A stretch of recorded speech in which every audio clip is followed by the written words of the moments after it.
E nessa época que Davi escreveu esse salmo, ele passou por uma situação muito difícil. Ele era um rei, assim, ele já estava velho.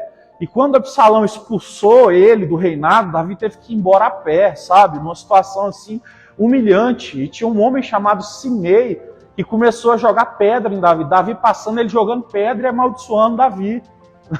Então, assim, uma situação muito triste, né? O que Davi estava vivendo nesse momento era um caos. E o fato dele fazer uma música, isso nos leva a entender que nos momentos mais difíceis da nossa vida, ainda que a gente esteja sendo traído, ainda que a gente esteja sendo injustiçado, ainda que as coisas não estejam caminhando do jeito que a gente imagina, nós precisamos continuar cantando a Deus, ou precisamos continuar adorando a Deus. Sabe outra coisa que esse salmo me ensina?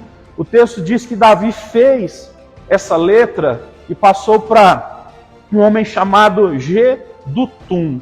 Esse homem, ele era um levita que tocava, certo, na casa de Deus. Não é? E ele era um homem que sabia então tocar harpas, lírias e as cordas dessa época.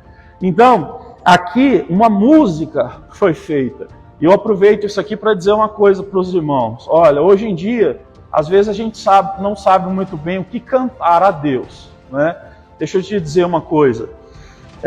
O texto que nós lemos vai falar sobre Davi mostrando, né, derramando o seu coração diante de Deus e mostrando a sua confiança no Senhor. Né? E a gente vai ver muitos outros salmos bíblicos, por exemplo, o Salmo 150 vai dizer adorai o Senhor, toda a terra adorai o Senhor, e por aí vai.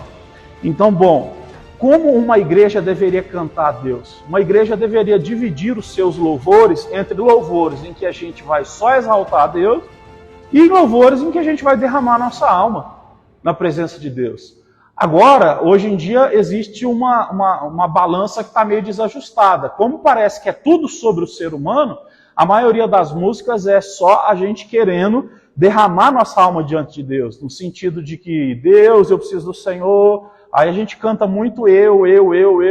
Aí está desajustada a balança, né? E a gente precisa voltar então um pouco para cantar que Deus é soberano, Ele está nos céus, nós amamos Ele, toda a glória a Ele. Então a gente precisa desse tipo de louvor. Então sempre que você for adorar a Deus, lembre, sim, você pode fazer como Davi no Salmo 62, cantando, mas você deve também, né, entrar na presença de Deus sem falar de você, mas falar dele. Porque a primeira coisa, nós somos criados para várias coisas, mas a primeira coisa a qual nós somos criados é para adorar a Deus.